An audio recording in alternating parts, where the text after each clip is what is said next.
Just a couple of minutes, not even that. We'll be underway with the Thursday night edition of the Buddy Martin Show. This is the Orange and Blue Bloods program. We might have a little of our colors showing and coloring our opinions. That's okay on Thursday nights. And we've got a good lineup. Our whole team is back. Ben Troupe is back. Got married. Congratulations, Ben and Mrs. Troupe, for your marriage. Franz Beard in the sick bed for a couple of days is back. And Loren Meadows, the steady one, will join us tonight on the program. The anniversary of Richard Nixon's resignation as president 50 years ago today. What do you remember? Some of you weren't even born. Well, I tell you, I got a story that'll be all stories if I get to tell it tonight. Probably won't have the time, but I had really a brush with the White House and opportunity to be a part of what was going on there. It didn't work out with the fate. But anyway, if we get to that part and we don't have enough to talk about, which we do, which, by the way, was a great night, great day to be a Florida Gator. How about that Grant Holloway? So many great stories in the Olympics, and none better than Grant Holloway, a guy that's just an absolute prince of a person and a terrific athlete. I know Franz Beard has many stories to tell. So if you want to share any of that stuff, go ahead and hop on here and give us some message. We love to share those messages on this program, and we'll share it with you. Look forward to having you on the show tonight. Look forward to you listening. Looking forward to our guests. The Buddy Martin Show, Orange and Blue Bloods Thursday, is on the air. Tell your friends and neighbors. Buddy Martin, call him up and tell him what you're thinking, but be kind because he's doing the best he can. Better, stronger, faster. Mama says that alligators are ornery because they got all them teeth but no toothbrush. Hey, what if the voice calls while you're gone? Take a message. Bye. You ready, champ? I'm ready for this my whole life. I'm incapable of small talk. But that's why you love me, right? Kind of intimidating to be in the presence of so many great athletes.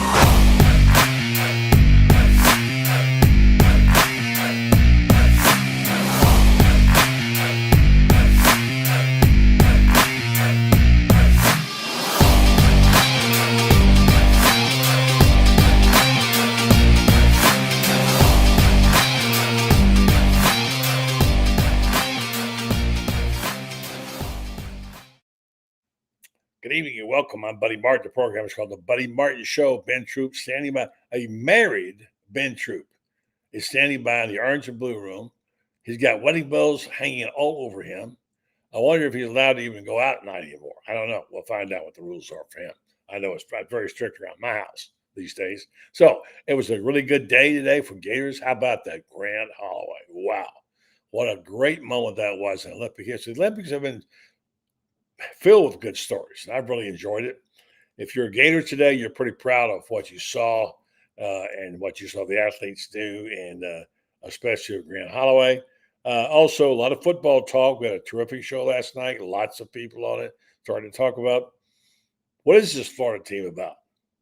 I mean, I'm bringing this theory that if the math is supposed to work out right, if you're playing the toughest schedule in the land, and you have a record that maybe not as good as some of those who have records that are better, but they play a lousy schedule. They told us they were going to take that consideration on strength of schedule. Mm-hmm. I'm not sure I believe that. Ben Troupe, do you? I don't, but I would believe it if it wasn't Florida that had that rougher schedule. If it was another team, I would be like, yeah, they'll probably take it into consideration. I think for Florida, you know, you're going to hear all these things, but if you've been around Florida long enough, which Billy Napier has, Graham Mertz has, and, you know, guys like Derek Wingo and company, Cam Jackson, they should know this. Shamar James and them should know, look, fellas, if we think that we're going to get the benefit of the doubt in Gainesville, ask Kyle Trask how much benefit of the doubt he got in the Heisman Trophy voting. Ask Rex Grossman how much he got in how much consideration. And these, you know, obviously we going back to my era with Rex, but that's just bulletin board material to get your mind off of, listen, control what you can control, and that's on Saturday afternoons. Because, buddy, here's the thing. If we're waiting on these rule makers or saying that they're going to give the benefit of the doubt. I wouldn't believe that one way or another. Because if that's the case, if that were the case, why would that even have to be said? Why do you got to give the benefit of the doubt? Because you know that the quote best teams in the country don't have the hardest schedules in the country, but teams are trying to get back to that national spotlight. And when I say national spotlight, I'm talking about winning games consistently. You would have thought they was coming off national championships, but it's just gonna make it that much sweeter because, like I said, yes, I'm always gonna be on the Florida bandwagon. You know that's not rocket science. But 7-8 wins, prefer 9 wins with this schedule, we gonna see what they're gonna have to say. Because by the energy they got now before the season starts, at the end of the year when the dust settles, Florida gets 8, 9, dare I say, double-digit win. I want to hear that same energy being given, and I don't want to hear nothing about, we thought Florida was going to be better than average. Because I ain't seen a schedule like this in a while, but I'm not surprised. But because I think for a guy like Billy Napier, unfortunately, he's going to have to earn it the hard way, which I know he knows that. But I mean, I just think that the NCAA, this is the same NCAA and all these people giving people like Harbaugh a 1-year suspension if he comes back to college. That's not even a disciplinary action if you think about stuff like that. But hey, Florida knows at the end of the day, the schedule makers didn't do them no favors. They saying things like the benefit of the doubt, which yes, they're gonna do that, but I'd rather have that through the public perception, because buddy, people that don't even know are gonna be like, dude, Florida plays how many teams in the top 25? What, 9? I think they play 9 of them. So hey man, we'll see what happens, but that's why we watch, that's why we strap it up. And I do agree with what you said, buddy. Grant Holloway, man, listen, congratulations. I mean, 3-time world champ. It was his to lose. Obviously, that's a lot of pressure on him, the way he's been running the 110-meter hurdles, but I'm so happy for him. And like I say, Mike Holloway, he's putting them out there. Yeah. I think we have I think Florida was the only school represented in swimming, men's swimming, to win a gold medal. If I'm not mistaken, I think you're right. Yes. But the Olympics have been phenomenal. It has been. I mean, the sprinting events, the long distance events. I've been. Listen, shout out to Serbia. Taking U.S. men. I'll tell you what, man. That was they were down 17 points, down 17, and getting their butts kicked by Serbia. That took the best that they had. And LeBron. Hey, but buddy, I will say this about international basketball. It's not so much that international basketball has caught up to the USA. They've just gotten a lot better.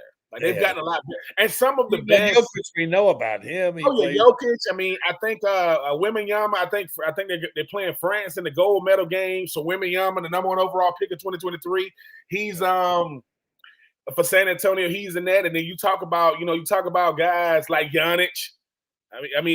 Giannis from Greece. I mean, it's been a lot of guys in the NBA that's real good today. Yeah, you're right. We got it done. We so worried about, buddy, how many points you win by. No, just win the game. Just win the game. Move on to the gold medal round. We'll take it. I think they bonded as a team today, like I hadn't seen it before. Back to a point I made earlier, I want to say that we'll be hearing from Franz here shortly. We're glad he's better. He had a little minor surgery situation. No, nothing's minor with surgery. He'll be back, and of course, Loren tonight. But I want to get to a point. Last night when I was having this conversation with Allie, David Moulton, and Edgar Thompson, we talked about whether things have changed dynamically for the Florida Gators. And you and I are renowned sunshine pumpers, they call us, right? We could never have a valid opinion because we can't see the orange and blue. But that's okay. But the bottom line is when you just do the math, look at the Missouri schedule. It is awful. And look at Florida's, and you say, okay, they said they were going to take straight to schedule, right? Yeah. So I'm asking you, there are how many playoff teams? 12, right? Mm-hmm. Right. So you get down to that 11th, 12th team, and you think, okay, there's some 9-3s, and whatever. You look at Missouri, and they're 9-3, or maybe they're even 10-2. But who they beat? They only got Yes. teams, right? Yes. Florida, Yes. 8-4. Yes. What are you going to take? They go, oh, buddy, stop it. What do you mean, stop it? That's the way the game is played. You played the best. You had a decent winning record. I'm not predicting they're going to be 8-4, but they could be. They Yeah. could be. So they got a puncher's chance. So that, on top of what I've read lately, a couple of outside agencies saying, I know CBS picked their teams that had a best chance to win in the SEC, best chance to win in the national, and they had Florida number 10 or number 11 Mhm. of those teams. Other agencies have done it. The blue chip index, as you know, you hear about it all the time. Florida's right up there, good. So I'm not trying to blow smoke or pump sunshine. I'm just simply been trying to do the math. You being logical. That's why people are saying, "What do you mean, buddy?" All you gotta do is throw some little logic in that. But that's a great point, because once again, football is just like boxing. Just because you're a world champ, people gonna say, "Okay, who you fought? Huh? Who did you fight?" No one saying, right? Yeah. exactly. No one's saying you didn't beat the person that currently had the belt, but who did you fight? Because even if people don't like Florida's schedule in conference, they still play Florida State. They still play Miami. They still play UCF. So you're talking about supposedly powerhouses within their conferences. Florida's playing everybody in the state of Florida but USF, FIU, and FAU, literally in the state. Remember that time, buddy, when people say, well, Florida need to play more teams in the state. And you get Miami, Florida State, and UCF, right? On top of Texas, what? Georgia, LSU, South Carolina, Missouri, and all these other teams know this. And I'm going to keep saying it. The last team you want to wake up is them boys in Gainesville. Because when they do, you already know what's coming. Florida's not a sleeping giant. For people to say sleeping giants are teams that haven't been good predominantly their whole time around, and they wake up like a Virginia Tech when they was good in them, and Coach Beamer year. Like, that's a sleeping giant. No, Florida, right?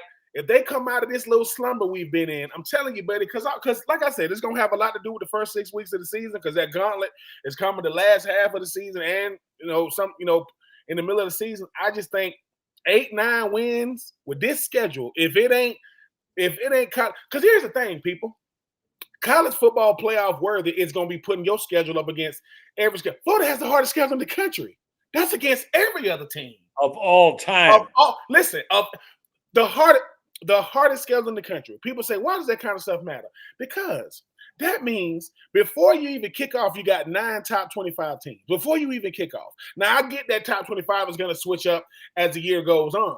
But you're going to Texas. You still got Georgia, right? And I just think for this Florida team now, buddy, like I said, Missouri, shout out to them. They had an incredible season last year in 2023. I'm not taking that away from them. But like you just mentioned, if Florida's 9-3, no, let's switch it. Florida's 8-4, Missouri's 9-3. What's more impressive? It's going to be the 8-4, because I guarantee you them 4, not to count losses, are going to be way more impressive.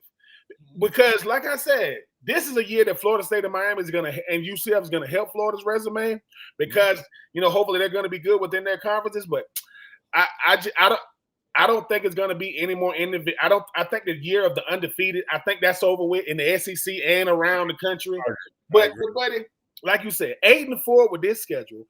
And I'm gonna say this: I don't care who don't like it. 8-4 with this schedule is SEC Coach of the Year type stuff. With this schedule, and new contract. Well, yeah, you're right, Ben. All right, Ben Troupe is in the house. I want to talk to you. Are those wedding beads you got on, or what? No. I got the ring. I always wear the beads. I always wear the beads. I know beads, that. That's why I'm kidding you. I know you wear the beads. I want to hear about it. My wife was going to bed. She was going to bed, but she stayed up because she wanted to hear your story about getting married, Ben. You said you were inspired by me. I was. And the reason why it was similar, mind you, my mother name is Cheryl, and my wife's name is Cheryl. So the first name of a woman I've ever known will be Yeah. the last first name of a woman that I'm gonna spend, the rest of my life with. But Cheryl was she was a woman I've known a long time, and we knew each other like in a much younger me. And then, like I said, thank God for second, third, and fourth chances. Thank God for the fact that this woman has a heart of gold. And it was a moment in time. July 27th will always be a moment in time for me because I got to share it with some great people. And it was hard. I see. Listen. I have a podcast now called No Wedding in the Fall. So I literally can't get married in the fall if I got a podcast called No Wedding in the Fall. But it was so great, buddy, for the simple fact that you know how you see people get married and you're looking at the groom going, why is he getting all choked up? It's fine. Is it? Because it ain't you. When it becomes you, it's like, oh, okay, getting a little misty eyed. And we did this thing that because we have 7 children, together, and we dedicated, like we did our vows to each other, then we did our vows to our children. And I had to, I said something to her children, I said something to mine. I had to do my best to keep it together, to talk to my youngest, my 12-year-old, at the end. I'm just trying to keep it together. But it was so BJ Bennett and his family was there. Was he yeah. This BJ all suited and booted. It was what made it great was when when I go through what I go through in 2016, just going through a lot of my life, there were a lot of people who came into my life who helped me navigate to who I am now. And every last one of them were there. So it's not to have the people there that when I had no energy left, no enthusiasm left, I didn't have any reason to go on in life left. These people said, we got you. They never and I told them this too. I did my best to tell them this. In certain African countries, when a man and a woman gets ready to have a child, they come up with a song for the child. They ain't even had a child. They ain't conceived a child yet. And they come up with a song with each other and they teach the song to the village. That way, every time when the child comes out the womb, when the child has difficulties, instead of scolding the child, they just sing the song to him. The whole and whoever hears it, those people sung my song from 2016. Because, buddy, by the time you met me, I was a different me. By the time Buddy Martin meets me, now you would have saw me in 2016. I was a total different me then. But to have those people in attendance, for them to have genuine, unconditional, grace-filled love in that building, it was great, and I just appreciated everybody because people came from far and wide. I mean, they really, really did, and they endured. We had an outdoor wedding, so we enduring the heat out. Listen, ladies, I apologize for the makeup that was running. I appreciate y'all sticking with us, but it was it was great. And like I said, it's now people always say, hey, people say, hey man, behind every strong man is a strong woman. I said, no, beside every great man is an even greater woman. And like I said, but buddy, people see you and your wife, and people go, buddy, how did you? I don't know. Listen, don't. But when people see me and my wife, they go, Ben, how did you? I don't know how I got her. I don't care. I don't even got good credit, and she right there with me. So we good. We good for life. We good. And they see your picture and my picture, and you say, "That's my uncle." Listen, buddy. Listen, the same guy at the bar that I saw in Savannah. When I see him now, he just throws his hands up like, "Nah," but I'm just out because to this day we just laugh at it. But I said, because that's what you get in 2023. He was like, "Hey man, I apologize for disrespecting your people." I said, "Don't you ever come at my people like that, man." So yeah, man, Justin. Hey, Justin, I appreciate you listening, sir, man. Listen, you're a Gator, even bigger fan, and to listen to your heart on this podcast. Hey, I'm trying. Listen, I'm trying to be a part of the group. Listen, Frank. Listen, Buddy's married. I know Lauren's married. I'm trying. Listen, I'm a part of the. People say, hey, I'm surrounded by the best, baby. So and plus my wife, my wife is an early bird too. She's already in the bed snoozing. Her 2 people are in the bed by 8:30 every day. My dad and my wife. They going to bed. They don't care if it happened at 8. Mine's already been in bed an hour by then. So there you go. So Ben, let me ask you a real quick question, and then we'll move on to sports. Thank you for sharing. I knew it'd be a night like this. I wanted you to be able to share to our people. This is what we do on Thursday nights. Yes, We sir. show ourselves. We show our car colors. We show our emotions, whatever. When you got up on ready to start the music and have whatever it was on the beach, and you looked around, was your wife there? You said when I was at the beach. You got ready to get married Uh-huh. on the beach, and you looked over. Was your wife standing there? She was. Okay. What if she Yeah. hadn't been there? What if she had Man, not, huh? what if she had not been there? How would you react to that? Oh shoot! I mean, buddy, What would you say if she I wasn't? I wouldn't know what to say, and I wouldn't know what to say because, and I can say this now because I'm a different. I was on a podcast called Sports Spectrum, right? It's a Christian podcast, right? It's a Christian podcast. Okay. And the guy, Jason Romano, he had me on there, man. And he said, Ben, man, I want you to come on. I want you to just tell me about you. Tell me about your faith. I said in 2016, I was going to end it all. I was on St. Simon Island. I was going to walk out in that water, and I was never going to come back. I never knew that. I never knew that. Oh yeah, I was gonna. That's why. So, and what happened, and I'm living in Brunswick. I'm sorry. This is 20. I think this might be 2017. It's in between 2016 and 2017. Yeah. So I go to St. Simon Island. I'm living on Brunswick. I'm going to St. Simon. But to this day, I don't know how long it took me to walk. I got waist deep in this water. You actually went out in the water. I turned around. I walked back to my car. God showed me a picture of my kids' faces. He didn't show me my wife's face at the time. He didn't show me because I wouldn't understood. Fast forward. It's me and her on the same beach. And I said, I got to tell her. I can't be out here and not tell her what I was going to do. So I said, Cheryl, this is where I was going to end it all. She grabbed my hand. The same place where you were going to. I went to the same place and I showed her. She grabbed my hand. We looked out on that water and we prayed together. She said, let's pray about it.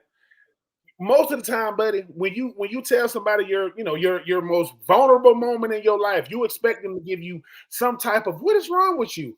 Never said a word. All she said was, I love you. Let's pray about it. And here's the thing. My mother's name is Cheryl Troupe. My wife's name is Cheryl Troupe. Sure. So the fact that I am sandwiched in between two Cheryl, it is the funniest thing. And when I told my mother who I was gonna marry, and I told her what her name was, my mama didn't believe me. She said, her name was Cheryl. I go, yeah. All my mother said was, she says, all I've ever wanted was to have a great relationship with my daughter-in-law. Now, mind you, I ain't never heard my mom say anything like this. And like I said, buddy, it's one of those things. And buddy, you know this. When people say, how do you know if she's the one? You always get these questions when you marry. People they think you the guru when you marry. And I said, to me, it's simple. You got to answer these questions. Does she make you better or worse? Period. There ain't gonna be no in between. She either make your life better or she makes it worse. And when you can decide if she makes your life better, I think that's somebody worth taking a shot at life at, because as good as we can be without them. Listen, it's a dude named Neo. He got a song that he said, I'm good all by myself, but I'm a force when we're together. That's how I feel. When it comes to this woman, I'm a force when I'm with her. And I just appreciate you, buddy, because I think the thing about you that you don't understand is you think people want to emulate what you do behind these mics. They want to emulate what you do in life because they see you in both. I've seen you in life, and you went through a lot. When you lost your wife, that's rough. That's a lot to go through. And for God to say, no, I got you. Like I get, and the great part about it is your wife now did not replace the wife you had. She said, I'm not here to replace her. I'm just here to walk beside you.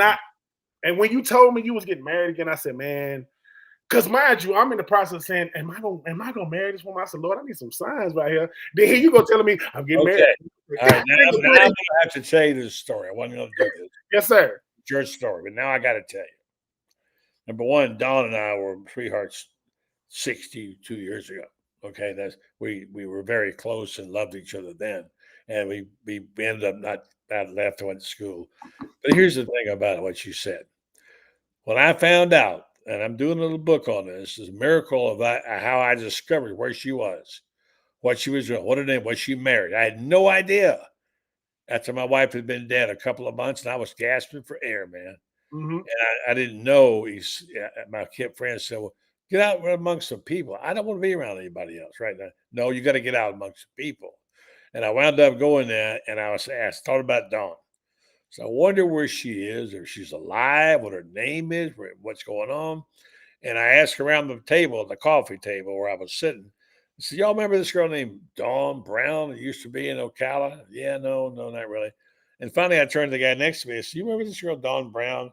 He says, "No, I remember her." I said, "Do you know where she is?" He said, "No, but ask the guy at the end of the table. That's her brother-in-law." That's a brother-in-law? Brother-in-law.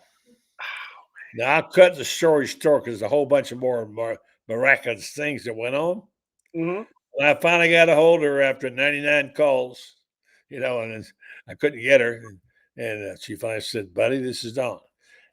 Wow. And we had a conversation that night. And we had conversations every night for the next 3 weeks or more. Every night, pillow talk, iPhones on the pillow, getting to remember what it was like, talking about our great times, about our feelings. And we're trying to say, "Wait a minute, I'm having some kind of feelings going on here. What is this, And I was starting to get these feelings. And Ben, after about 2 weeks of that, you talk about signs? Of course. Well, I'm boring everybody, folks. I'm sorry. But I went out, woke up one morning at 5 o'clock, 5:15, 5:30. And I went out and thought, "I'll take the garbage out," because, the garbage is coming that day. So I take the garbage bag out, and I walk in the front yard, and here's this huge star I've never seen before, a huge star. I thought, "What is that?" And I'm standing there, and I'm looking at the star. I'm thinking, wow, that's very moving, And I thought, I got to go back. And so I'm going to go put this garbage up. And I put the garbage up and said, I got to go back out there and see that star again. And I went back out and looked at that star. I immediately thought about Dawn. Immediately thought about her. I had feelings bubbling up. And I felt like someone said to me, "Are you willing to make an ultimate commitment to this woman?" I'm thinking, where's that coming from? I don't even know about that, And I said, "Yeah, I am." I just knew right. And I knew at that moment I was going to marry Dawn. And I'll tell you what, that star turned out to be Saturn, which that night was the closest to the earth it had ever been. And that was the star I saw. And I knew at that moment I was going to marry Dawn. Now, you talk about things, spiritual things. Of course. Right? So we got married. There we go. Anyway, a great story. I'm so happy for you. I can't wait to meet Cheryl. Let's talk to football. I know I got in a minute coming here. Franz will be along. I'm glad to be talking to him. And I just wanted to say, I know you and I are the king among sunshine pumpers, but and by the way, Nat Blaylock says hello to you, your buddy. But I think I'm starting to feel and see and think because you and I are not afraid to express what we're thinking and feeling. Of course. Yeah, we are. Yeah, but we also are not stupid, right? So when I see the thing, and here's what I was going to say. We'll take a break after this. I had Urban Meyer on my show last week. We had a nice conversation about football, and I said to him, "You and Spurrier ruined it for everybody in Florida because what y'all did can't ever be repeated again." And I said, and I don't know, Florida football will never be like it was. And he said, "I'm not so sure you're right about that. I think it might be." Really? Really? Are you serious? Because I think those are golden days.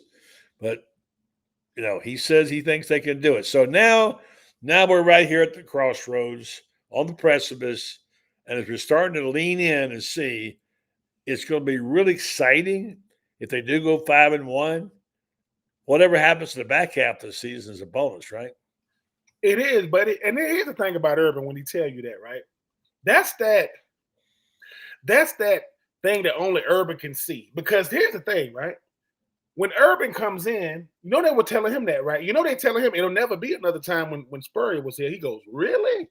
You know, it'll never be like. And to Urban, that's the challenge, right? The challenge is, hey man, I want to know what it's like when Gainesville is really rocking.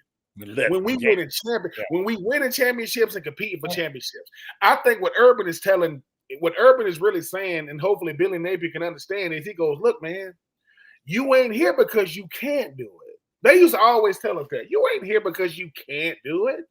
No, you here because you can. Now, that don't mean you will. But if the all-time leading sacker in Florida history came here as a linebacker, he moved to DN. That's Alex Brown. He was supposed to play linebacker. They moved him to DN. Look at what happened, right? Percy Harvin, he was so good that Urban Meyer said, I'm going to use him at running back and receiver. Yeah. Look at what he became. I think what Urban Meyer is telling Billy Napier and all those current players is, Graham Mertz came back because he goes, look, man, I wanna, to leave a legacy at Florida. Because the legacy of Kyle Trask never happens unless Felipe Franks gets hurt. True. Look at how these things like end up happening the way they do. So for me, Chris Doran grew up a Florida Gator fan from Gainesville, right? Went to a Florida State game, said, I can't do this chump. Look at what happened. So for me, I think, buddy, what Urban is saying, look, man, because I walked them walls, because I've seen, all it takes is one moment. It ain't even a whole game. One moment can decide the rest of a season or, good or bad. So I think what Urban is saying is he ain't saying it's going to be easy. He's like, look, I'm not saying it's going to be easy.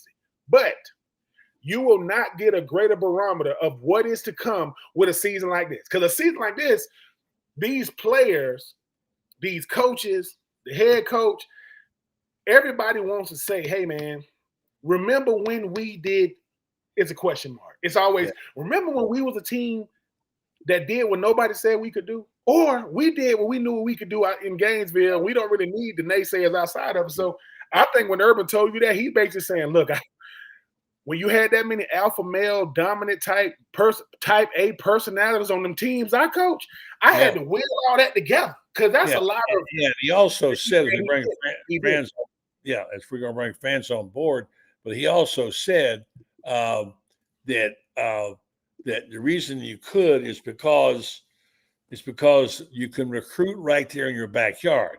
Unlike when he was in Notre Dame or other places, you had to travel all over the country.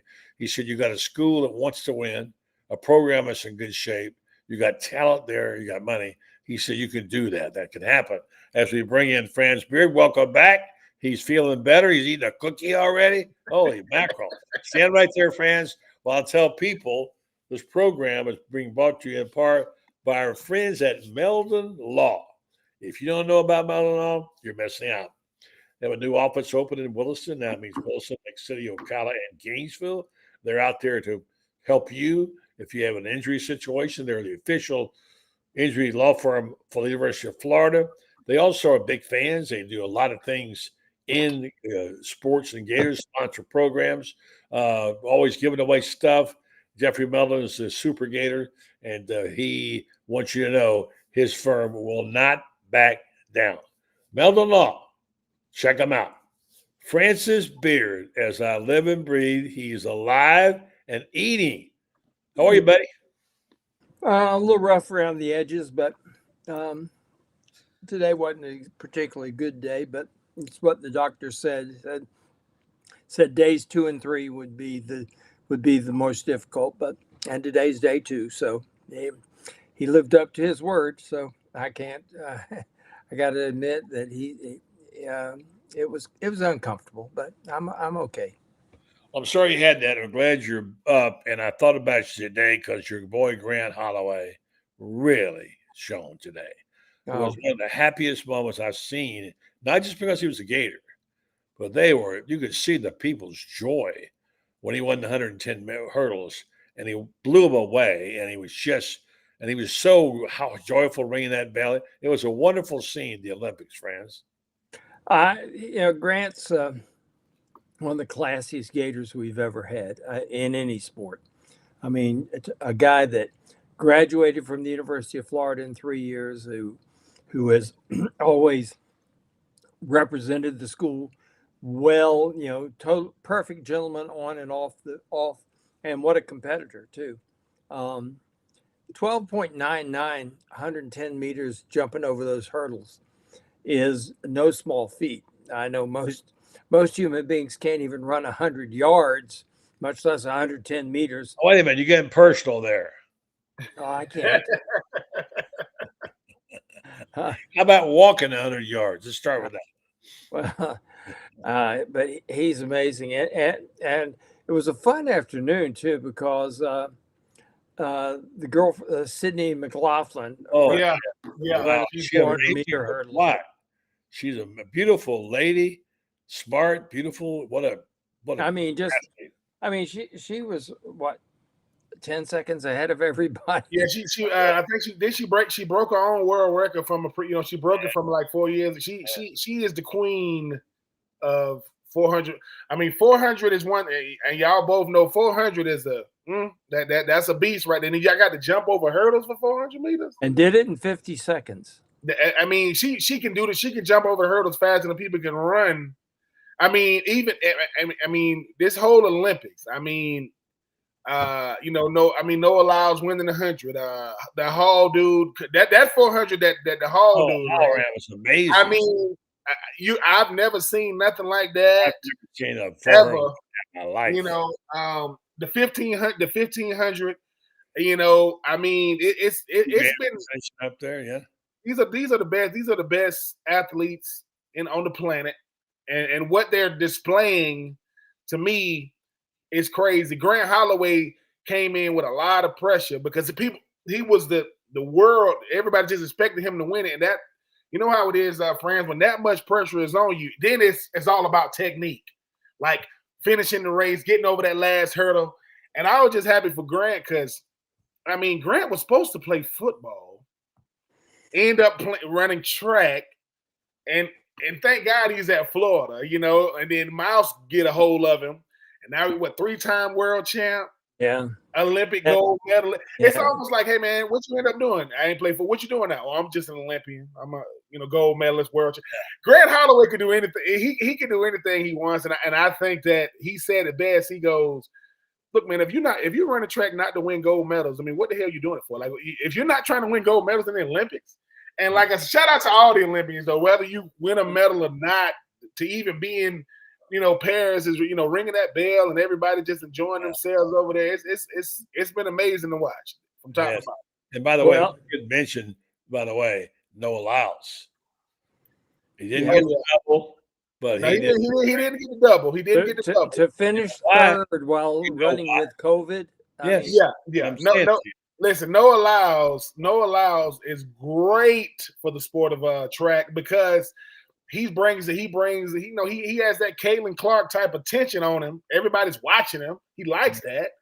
And like I said, to win the double in track, he's the fastest man in the world. He didn't win the 200. That's fine. He won the 100. You're the fastest man in the world. And to those people who say, hey, my kid is pretty fast in the 100. If you can't run sub-9, you can't win in the Olympics. Because when Carl Lewis and them was running the 100, to win it, you had to run a 9.93, 9.94. They come in at 9.81, got third. So these times are coming. Hey Ben. Someday get on YouTube and watch Bob Hayes run the final leg of the 4x100 relay in Tokyo. There's nobody in history as fast as that man, period. You watch him come from 12 meters down over 100 yards and win. And Bob Hayes being a bit track was reason why with the equipment and training they have today. You put Bob Hayes in, and Buddy saw Bob Hayes too. And Bob Hayes was in a FAMU backfield. Bow-legged. The slow man was Bob Paramore from Ocala, who only ran a 9.5 100 yards. He was the slow man. In 1994, I was 12, and I was running I was running track. I was running summer track. We had just moved to Augusta. We got out of the small town, went to Augusta. I ran with the Road Runner Track Club. I didn't know anything about summer track. I got to go to Maryland and Atlanta and all these places. I made it to the Nationals. The Nationals was held at the University of Florida in 1994. So before I ever got to Florida, as an athlete, I was there, and for the first time in my life, Buddy and Friends, I was 12 years old. I was standing there. I made it for the long jump in the 4x1. We go to the 4x1. There was a kid standing next to me. He has two things. He has muscles and he has a mustache, and he's 12. I said, "Oh, I'm not gonna beat him." I told my mom, I said, "Mom, these kids got fish hair," but he was a bunch of Florida kids, and like I said, man, it was one of the best times of my life being in Gainesville when I was a youngin', and just experiencing like that type of atmosphere. Yeah. But hey, man, what can I say? Guys were good. Well, let me tell you what I can say. I got to take a quick break here and say that I want to thank our sponsors. I'm glad Franz is back. Titan MRI is one of them. There are people you want to know about if you need an MRI anywhere around Ocala. You can't beat this kind of personal service. If you don't like having MRIs, this is a good place for you to go because they're conscious of the fact that you can get kind of claustrophobic in those small places. They try to help you have a good experience. They'll even give you a custom-made appointment if you can't come during the office hours, day when you're working. They'll make one at night or the weekends. They'll take care of you there. And if you don't have insurance, they'll take cash your card. They are good people. They're good to know. If you need an MRI, I encourage you, go to TitanMRI.com and let's say hello to Coach Loren Meadows tonight. How you guys doing? Well, we're doing good. Franz is alive. That's one good thing. Yeah, man. Good to see you, Franz. Good to see you upright.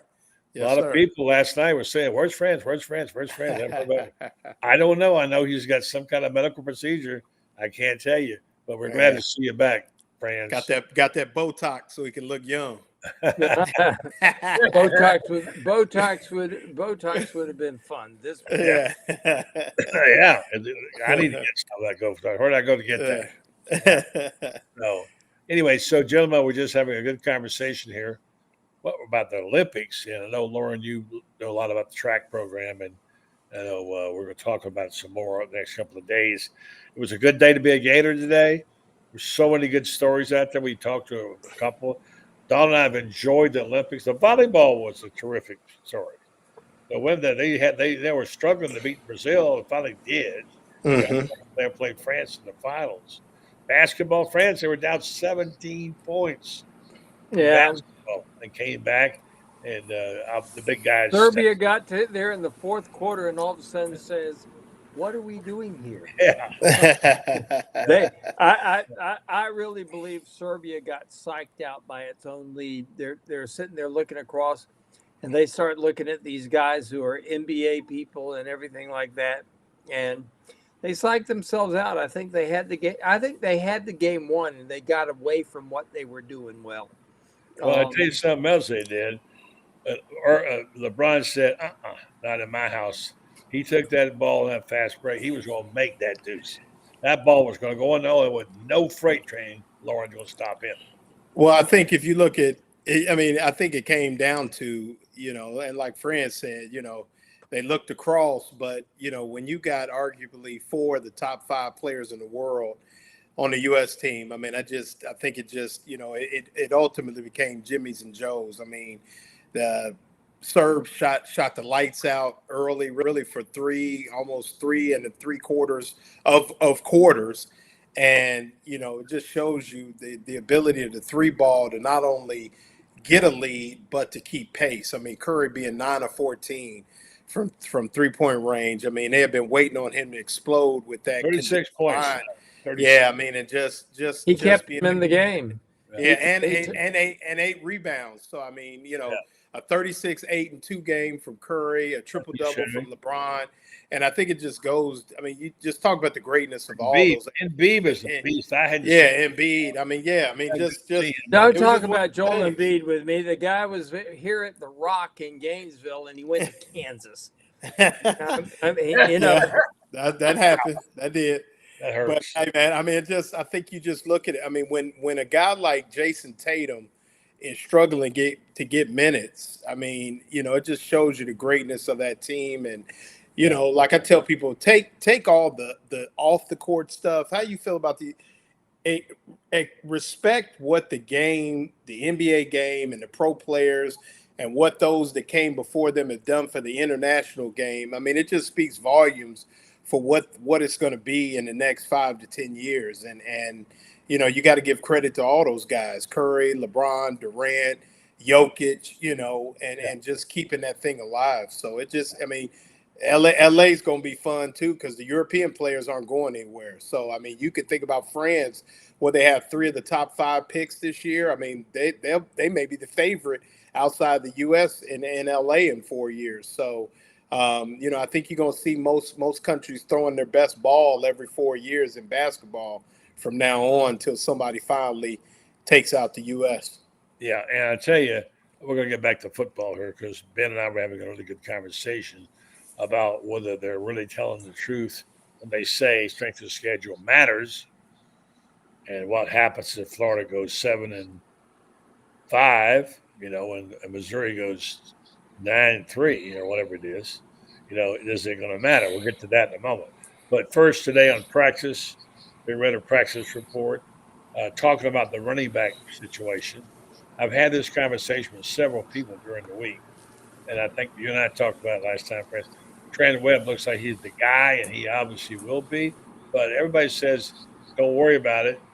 But he ain't going anywhere, Johnson. Montreal's going to be there, and even Billy in practice today said it's a minor injury.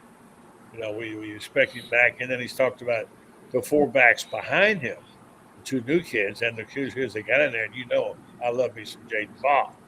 Now, he might not be, Loren, ready to go in there and play with all the blocking schemes, pick up the blitz and all that stuff. Let me ask each one of you guys, if it's not going to, if you took Trent Webb out and you took out Montreal, who would you give the ball to, Ben?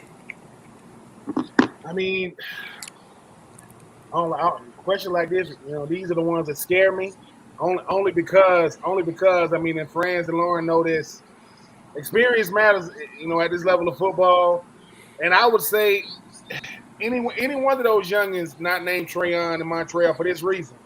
You can't beat experience. And the thing about the running back position in Florida, they're doing it the right way. You got 5 guys, every last one of them different. None of them are the same. None of them do the same thing. But unfortunately, when you talk about a game of football, it is going to be by committee. So if Trayon and Montreal can't go, it's going to be by committee. So I say you give all of them a chance. And I think you just said it, though, buddy. In football, all you got to know what a running back is this. They're going to say, see that guy that's standing next to you? Yeah, they got Mertz on his chest. Mertz on his back. Yeah, you have to keep him upright. You got to keep him upright like you want to pick it up on 3rd and 1. Because I don't care how much you can run in between the tackles. If 15 on his back, it don't matter. And I guarantee you, that's the hardest thing for everybody not named that don't play quarterback position to understand. You got to protect that dude because he is the most important. He did not come back to live on his back, and I know he's battle tested. Like that, did not come back. Listen, when you people don't. A lot of players are not fans of walkthroughs. That need to be your best friend. I want to know where the blitz are coming from. I want to know if I got to look. I got to go across. You know, I got to know where the protection is coming from. Because, like I said, if you don't believe that them running backs better know how to pick up the blitz, that's the most. Because if you're doing that, that's how you get the run. The running's instinctive. These guys have been running the football all their lives. It's just like catching a football. If you've been catching all your life, it's instinctive. What they don't understand is they come here and Billy Gonzalez all of a sudden says, hey, guys, guess what? Blocking 101. And they say, huh? What do you mean block? You know, and the same thing with running backs. They come here and the first thing they say is, what you mean I got to pick up a 280-pound guy that runs as fast for 20 yards as I do? You know, and that's what's going to decide it. Well, you made an interesting point there. You talked about Trey Wilson. I heard him today, and I listened to his bite. I heard him say he did not like Billy Gonzalez when he first came there. Did you read that or hear it? I was there. You'll talk about it. I mean, he said, when I got here, I didn't like Billy Gonzalez. And why do you say, Loren? He said that it was just a different messaging. Billy Gonzalez was demanding. He really didn't like the way that he kind of came at him. And there's I used to work football camps and you guys see the pleasant Loren Meadows, but I'm going to one of my former players' wedding this weekend, and if we could get him on the show, I think he'd tell you a different story. But Billy Gonzalez is not going to sugarcoat it. I can look back last year. I went to a couple practices, and Ricky Pearsall wasn't feeling Billy Gonzalez much either. But the demand that he puts on his players is what makes that lineage that he's had over so many years. That's what makes those guys great. And like Franz said, you're going to block on the perimeter if you play for Billy Gonzalez. And then what Florida does now, blocking on the perimeter is such a premium. I mean, you got to have those guys getting after it, and Billy's the best at. And it's not just getting in front of the guy and staying with him. If they throw bubble, you got to block this way. If it's quick screen, you got to block this way. If it's inside run, you got to block this way. You got to read the support guys. Sometimes you block in the corner, sometimes you block in the safety. So I think that Billy's good at that. And like Ben said, those are the things that you got that 4-week player. Well, in high school, that 4-week player is an outside guy that's coming. At the college level, when you're running back, it could be a safety, it could be a corner, it could be 2 safeties in the A gap. I mean, there's so many things. So, back to the original question, I don't care the running back. After you get past your best 2 backs, you want guys that can get you 4 yards a click. When they're running the ball, if they can get you 4 click, that means you're going to be ahead of the chains in the big scheme of things. But can you step up, like Franz said, and smack and stalemate that rusher that you're designed to pick up? And that's where, that's who you play. Gotcha. Whoever does that the best, that's who you play. That's why the best stat for really telling what an offense can do is called YPA, yards per attempt. Because it's not how many yards you get on your completions. How many yards are you getting on your pass attempts? Because if you're averaging, last year, Graham Mertz averaged 8 yards per pass attempt. The only guy that's averaged that much since the Tebow era is a guy named Kyle Trask, who's pretty good, you got to admit, but none of the other quarterbacks could do it. He averaged 8 yards per pass attempt last year, which is good. If you're not averaging at least 7.5, you're a very average offense. You're never going to be very good. Right. You got to be going up to 7.7, 7.8, 7.9, 8 an attempt. Yeah. All right. So getting back to the subject we danced around, that is the wide receivers. Now, I was on the show with Jay Matthews, which I am every Monday with his show, or Tuesday, I guess it is. He's on with me Monday night. And he said, I'll tell you right now who's going to start at wide receivers. I said, okay. He hadn't been out to one practice, not the only short period of time. He says it's going to be Trey Wilson. We all knew that. And he says it's going to be DK. And he says it's going to be a Badger. Now, Franz, and all y'all, especially Loren, since you've been there, what would you think of that threesome?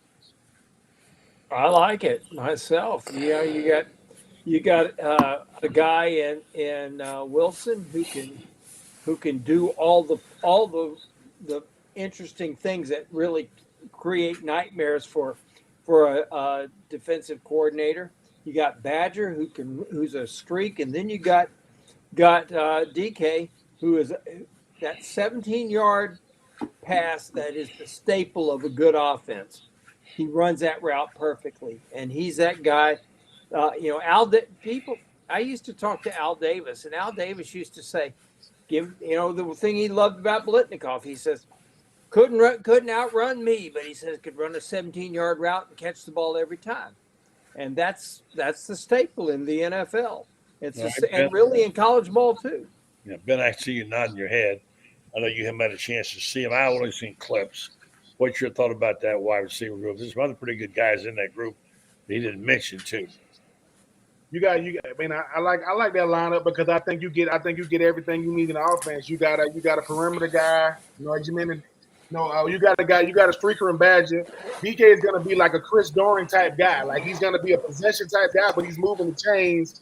Wilson is more like your Swiss Army knife, but a guy you got to get in there. It's Khalil Jackson. Get the ball. Amen. Amen. No. You got to get Khalil Jackson in there because what happens? Amen.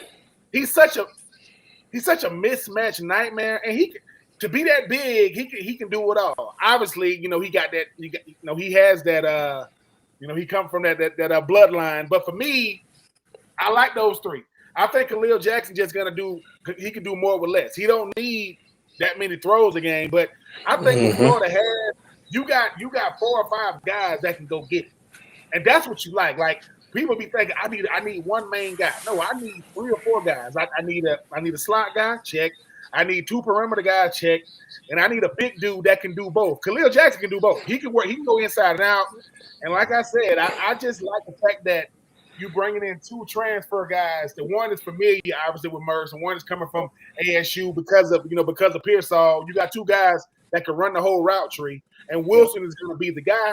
I think Florida got some really, really good options because what makes a good offense is just that. I need a plethora of guys that can go out there and get it done. And like I said, what Ricky Pearsall will bring to an offense is sure-handed, one-on-one, he's gonna win. Now you got to cover the whole field with their receivers now. And pick your poison. And like I said, once again, O-line can hold up, Graham can go through his reads. We got a shot to be in any game, and that's before you even get to the run game. But I do like Badger, I do like DK, I do like Wilson. But like I say, if 22 ain't out there, that's a problem. Because that kid gonna be a problem this year. I think he's gonna really help that offense. Lauren, I agree with what he said. I think he's the third down back. If you want to go 4 wides, especially, he's sneaky. You can get him in the game. He catches the football. He gets open, and he quietly does the job like a real pro. So he's a guy that's unsung, but I think what they're looking for is depth, Lauren. They don't want to get a ball deep. They want to get these guys over at the end.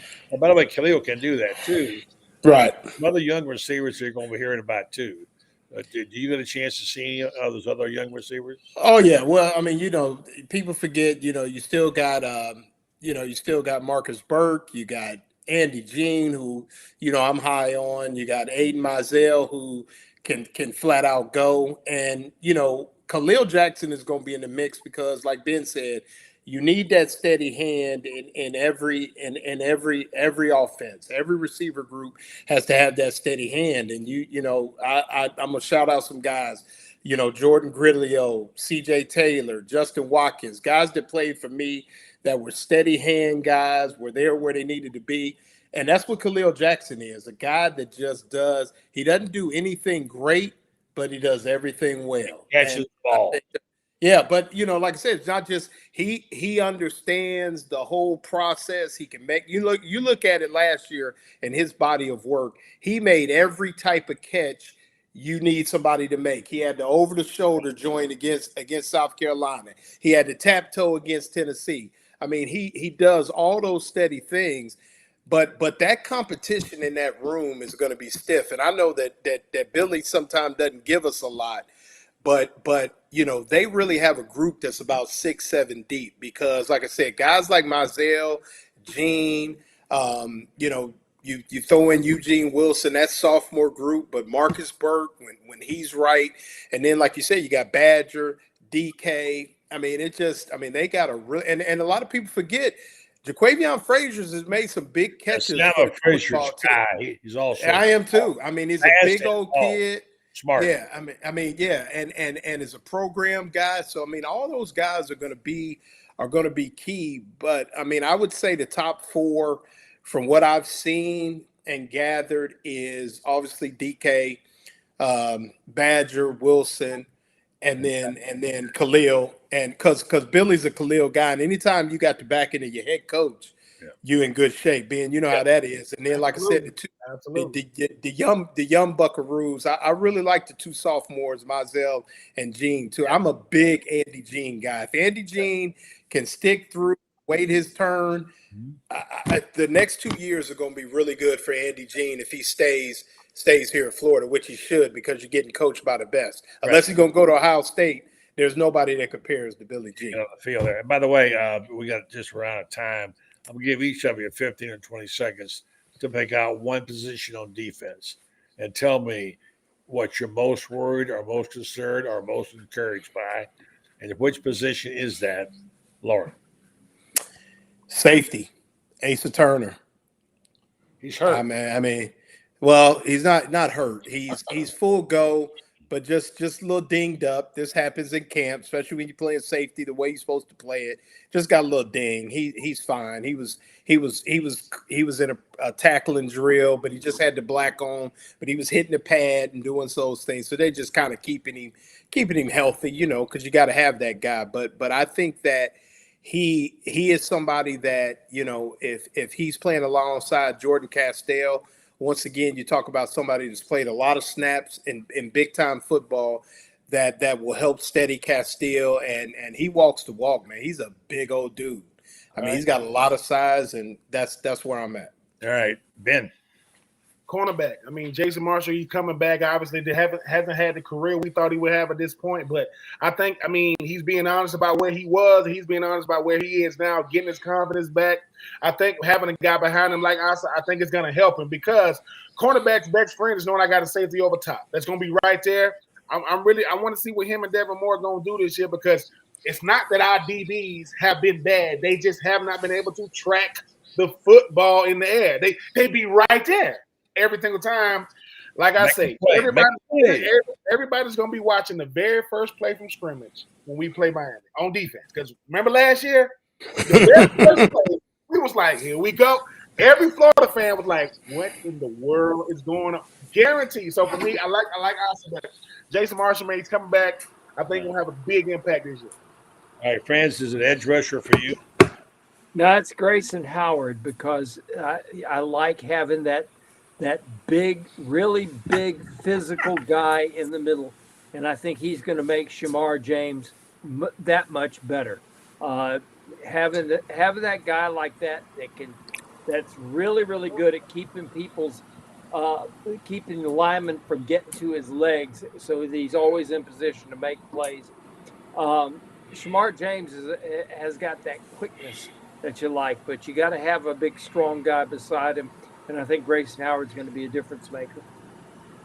Or as we know him as Pup, right? Yep. Pup Greg. Yeah, Pup Howard. Pup. Yeah, bless, sure. All right, guys, great job tonight. Appreciate you very much. A lot of good comments tonight.